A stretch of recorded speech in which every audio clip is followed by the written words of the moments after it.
Yeah, no, I was proud of our fight. Felt like we put together a pretty solid four quarters.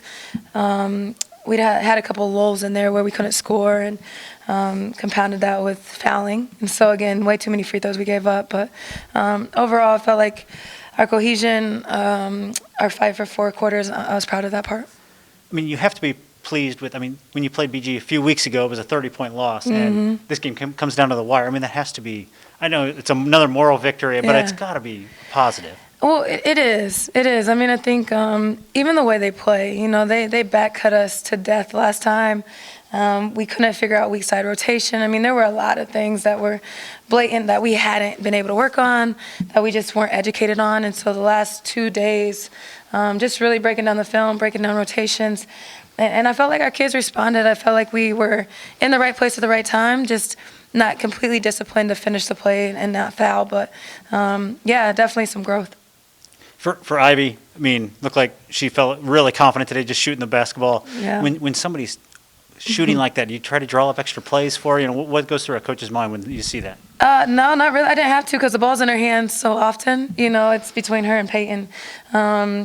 And the way that, you know, they switched up a couple coverages, so that's what I was proud of too, is Ivy starting to understand the game to where even though they were switching up the coverages, she still got what she wanted. So she was pretty unstoppable, especially at the point. Just ride the train until it runs out, I guess, but she was pretty remarkable. And it's got to be comforting just to get Imani back, just to get her a few minutes. Man, I don't have enough time to talk about Imani, but, I mean, I think it's a kid that we greatly missed. I mean, I think this shows, you know, she misses 3 free throws, so she probably should have ended up with 12 and 5 in 14 minutes. In this league, I'll remind everybody, she had 9, 6, and 4 against Purdue, 4 blocks. Yeah. You know, she was a kid that started to find her stride a little bit as a junior. She's the experience that we haven't had in the post.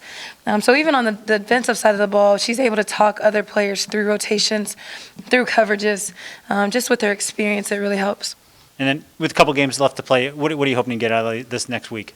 Continue to learn and grow and fight. You know, it's just compete.